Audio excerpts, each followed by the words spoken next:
The people are the church. And that is who Jesus is coming back for. He's coming back for the church. And so the people, the church, should get to work building the kingdom of heaven, which is at hand, which is here. And we are called to be fruitful, to multiply, and to subdue the earth. Everyone says, oh, Vivek Ramaswamy, he's a climate change denier. Okay, fine. He's a climate change denier. Let's say the climate's changing. Let's say the water levels are rising and all of those things. Okay, then let's funnel that water inland. Let's desalinize it. Let's make it so that we've got trees growing all over this country, that we've got farms all over this country, that our lights are on, right? That people are eating, and that no matter what happens in the rest of the world, we will still be that shining city on a hill.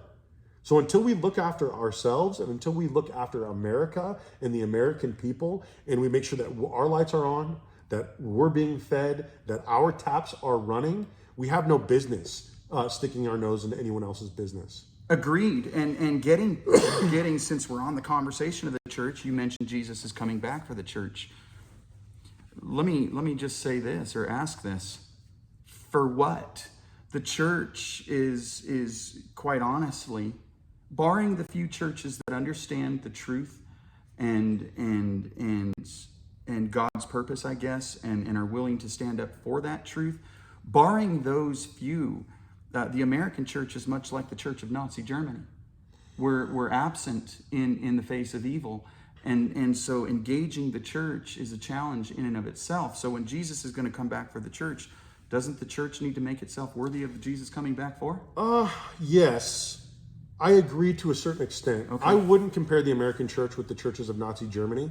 I would compare them with who was the religious elites when Jesus was walking the earth? It was the Sadducees and the Pharisees. The Pharisees. Okay, so I would compare us more to the Pharisees. Okay. Where we've gotten caught up in the wealth, we've gotten caught up in the ego, right? Okay. When we get caught up in ego, we're edging God out, right? Oh, I like this. And so we're more like the Pharisees, and we need to get to a point to where we're more like John the Baptist, or we're more like Jesus, and we're following him to the cross, the burden, like running for office. I'm not super excited about this. I get excited about it, but it's because I am grateful to be on the journey. I'm honored to be on the journey. But make no bones about it. This is a burden for me.